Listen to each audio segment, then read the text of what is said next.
Children, next we are going to learn about peptide bond formation.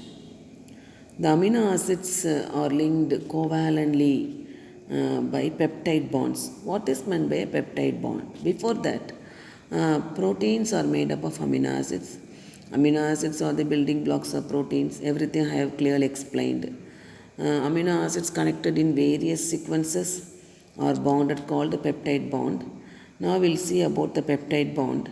That is, take two amino acid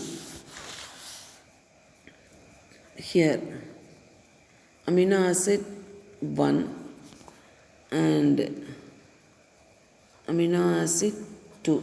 Take amino acid in one amino acid means having both the COOH group and NH group. The first amino acid take the COOH group. COOH group. Second amino acid you take amine group, NH2 group. NH2 group. Here in the first amino acid the OH and second amino acid H, water molecule removed. So C double bond O NH. Here a bond is formed. That bond is called as peptide bond. So how a peptide bond is formed? From one amino acid the OH group removed, the other amino acid hydrogen removed, water molecule removed. The bond formed between the two amino acids is called as peptide bond. So if two amino acids combine to form one peptide bond, that is called a dipeptide. If three amino acids combined to form two peptide bond means it is called as tripeptide. If four amino acids combine to form three peptide bonds, it is called as tetrapeptide. If many combine, it is called as polypeptides. If there are less number below 20, that is amino acids below 20, it is not a protein, it is a polypeptide. That's very important.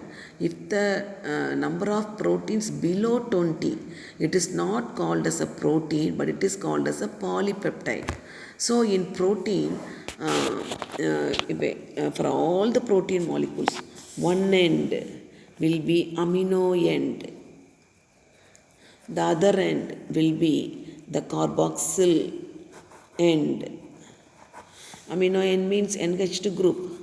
Carboxyl means COOH group. So this is called amino terminal. This is called carboxy terminal or N terminal or C terminal. Means end.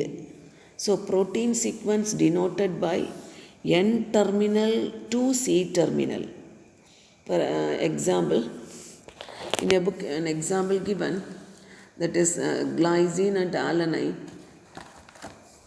Glycine formula, already you know, NH2 CHH this is glycine. Alanine means NH2 CH3 COOH. Here OH and H removed. OH from one amino acid, H from the other amino acid. Remaining acid is you write. NH2, CH2, C double bond O, NH, CH, CH3, COOH, glycine, alanine. This is the peptide bond. This is the peptide bond. This compound is called as glycyl alanine. Glycyl alanine, it's a dipeptide because two amino acids combine to form one.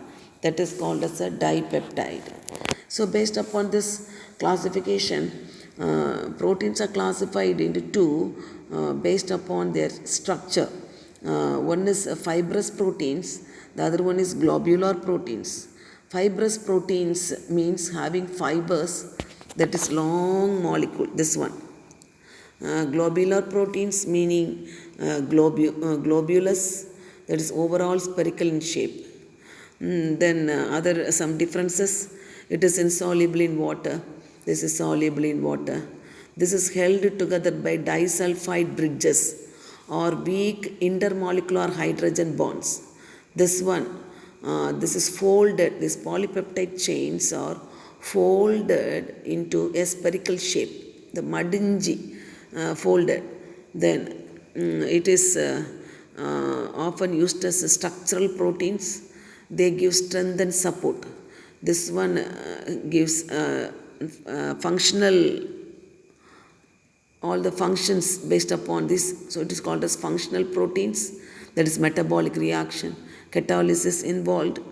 Example, myoglobin, hemoglobin, insulin. Example for this one is keratin. Keratin means present in skin. Then collagen. Collagen means in bones, present in bones. Everything given clearly here. Fibrous and globules. Many differences. Linear, having globules. Insoluble in water, soluble in water. Held together by disulfide bridges or weak intermolecular hydrogen bonds. Here it is folded into spherical shape. Then structural proteins, functional proteins. Example, keratin in skin, collagen in bones. Here myoglobin, hemoglobin, insulin.